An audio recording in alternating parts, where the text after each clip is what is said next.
የእስክንድር መነሻው ምንም ግልጽ ነው። እስክንድር የሚለው አቶ መልክ ብሎታል። በጣም የሚጋረው አንደኛው ብቻውን ተቋም ነው። እስክንድር ዝም ብለህ ብቻውን ብታቆመው ተቋም ነው። ለምን ቦልድ ሆነ የሚል ክስ እስክንድር ላይ ልታነሳ አትችልም። ቦልድ ነው ሁልጊዜ። ይሄ እስክንድር የሆኑ አካላት ተሰብስበው የእስክንድርን ስብዕና እንገንባለት ስላሉ የተገነባ አይደለም።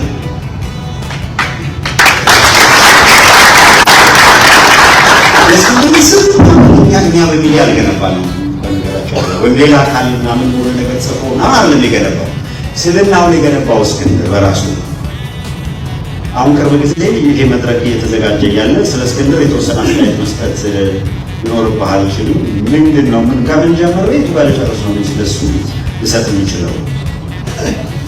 እንደው ብቻ ግን አንዳንድ ነገሮች ንገሮች ስል ልጅ እያለ እስክንድር በጣም ልጅ እያለ እንደኛ አርክሎስ መጣ በኩል እየተመጣ አላደገም። በጣም የተሻለ የኑሮ ደረጃ ያላቸው ቤተሰቦች ውስጥ ነው የተገኘው። ኤሌመንታሪ ትምህርት ቤት ሲሄድ በመኪና ደርሰው እየበለሱ ያደገው እንደዛ አይመስልም ማለት ነው። ባለፈው ጎጃም እስክንድር ተያዘ ብሎ የለቀቁትን ፎቶ አይታችሁታል። ሰው ቤት በእንደዚህ አይነት አስተዳደግ አድጎ እንዲህ አይነት ስነ ልቦና ይይዛል ብለው እሱ ሌላ ምርምር ሌላ ሰው በቅንጦት ያደገ ልጅ አይመስልም። ከፍ ሲል ደግሞ የአሜሪካ ነገር መጥቶ ተምሮ የተሻለ ደረጃ መድረስ የሚችል ሰው ወደ ኢትዮጵያ ተመልሶ አምባገነናዊ ስርዓትን እየታገለ ሲታሰር ሲፈታ ኖረ። መጨረሻ አጭር እያደረጉ በኋላ ደግሞ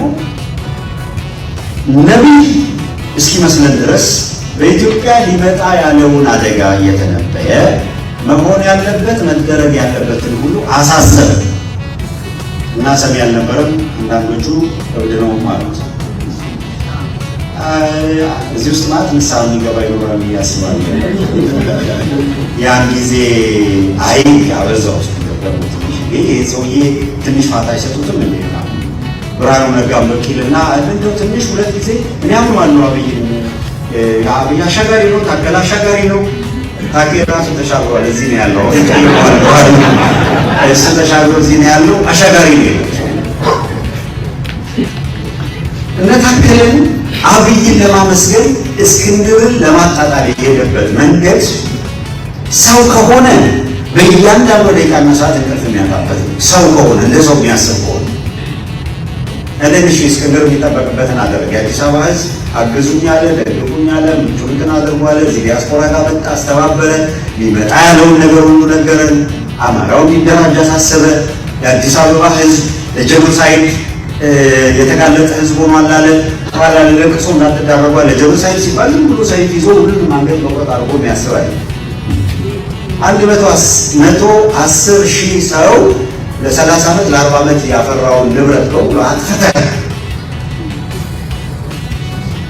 በግሬደር ቤቱን እያፈረስ ልጆቹ ከትምህርት ቤት ሲመጡ አንዳንድ አሁን ድለኛ ይሆኑ ከትምህርት ቤት ሲመጡ የፈረሰ ቤታቸውን ያዩ እኮ ቢያንስ ይወጣሉ። ከፍራሽ ውስጥ ልጇን ታይወጣቸው ማለት ጀስት ቢኮዝ ኦፍ ዲያራማ ጀኖሳይድ ከዚህ ውጭ ነው። እውነት ለምን አሁን እየተገደለ የጅምላ መቃብር ምናምን ተውት እየተነገረን ባለማድረጋችን ባለመሰባሰባችን ምክንያት ይሄ ፈተና መጣ። እስክንድር ይሄን አሳስቦ መጨረሻ ምንድን ያደረገ በዚህ መጣ ተነጋገረ። የኢትዮጵያ ፖለቲካ ዴሞክራሲ አሁን መጪውን የመተንበይ አቅሙ ነው። የኢትዮጵያ ፖለቲካ በምርጫ ፖለቲካ ምናምን ዘጥ ነው የሆነው። ይሄ የማያስኬድ ነው። አሁን ያለው ሁኔታ የስርዓቱ አደገኛነት ከምትገምቱት ከምታስቡት ውጪ ነው ብሎ አሳሰበ። በኋላ ዋዙን ጠቅልሎ እሱ በረሃ ወረደ። ለ6 ወራት ድምፅ ሳያሰማ ሳይፎክር ሳይሸልም መስራት የሚገባው ሳይ 6 ወራት የት ነው ያለው ሲባል እና እኛ ብቻ አይደለም የት ነው ያለው ብሎ ህዝቦች አይደለም የሚጠይቀው የመንግስት ኢንተለጀንስም የት ነው ያለው እያሉ ይጠይቃሉ። እዛው ነው ያለው ኢትዮጵያ ውስጥ።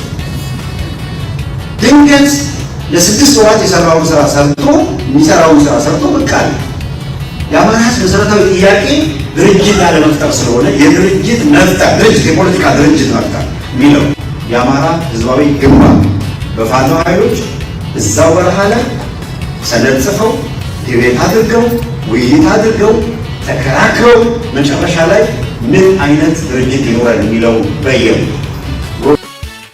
እስክንድር ከእውነት ጋር ተጋምቶ ያለ ሰው ነው። አሁን ይህን እስክንድርን በዚህ ሰዓት የምትከዳው ነው። እንደ ይሁዳ እኮ ነው የሆኑበት፣ እንደ ጴጥሮስ እንደ ቅዱስ ጴጥሮስ እኮ ነው የሆኑበት። ይሁዳ አስቀድሞ ነው በብር የሸጠው። እንደ ይሁዳ በብር የሸጡታል። 30 ሚሊዮን ስላገኙ፣ 10 ሚሊዮን ስላገኙ፣ 5 ሚሊዮን ስላገኙ፣ 2 ሚሊዮን ስላገኙ የሸጡታሉ ይሁዳዎች። እንደ ቅዱስ ጴጥሮስ ደግሞ የመጨረሻው ሰዓት ላይ እያስመሰሉ ማለት ቅዱስ ጴጥሮስ ምን አደረገ መሰለህ? 3 ጊዜ ትክደኛለህ ብሎታል። ታውቃለህ ጌታ ማለት ነው። እና 3 ጊዜ ዶሮ ሳይጮህ 3 ጊዜ ትክደኛለህ ሲለው እኔ የምክደው ምናምን ልቡ ግን ያውቃል። ክርስቶስ የሚያየው ልብና ኩላሊትን ነው። ሰው የሚያየው አንደበትህን አፍህን ነው። ጴጥሮስ ሐዋርያቱ የማያዩትን ጌታ የሚያየውን እያወቀ ነገር ግን እኔ እንዴት ብያለሁ የፈሪ ዱላ ምናምን ያነሳው ያ የማልቦልን የጠፈሪን ጆሮ በሰይፍ እንዲቆርጠው እኮ ታማኝነቱን ማሳየቱ አልክድም ነው እስከዚህ ድረስ ነው ሲል ነገር ግን ከዘመና ሩጦ የሸሸውን አይታ ሲጠየቅም ብሏል። መከራውን እያየ እየተገረፈ ያለ ጌታው ሙሉን እያወቀ ከአሳ ማጥመድ አውጥቶ ለክብር እንዳበቃው እያወቀ አንተ ከገሊላው ከናዝሬቱ ከኢየሱስ ክርስቶስ ጋር አይደለህም ሲባል እኔ አይደለሁም ማለት ልክ ጴጥሮሳውያን ናቸው። አሁን ያሉት ይሁዳዎች አሉ። ግጥም አድርገው ሽጠው እስክንድርን ቲሸርቱን ሽጠው በልተው ስሙን ሽጠው በልተው ስብሰባ ሰብስበው በስሙ ገንዘብ ሰብስበው ያልተበላለ እንዴ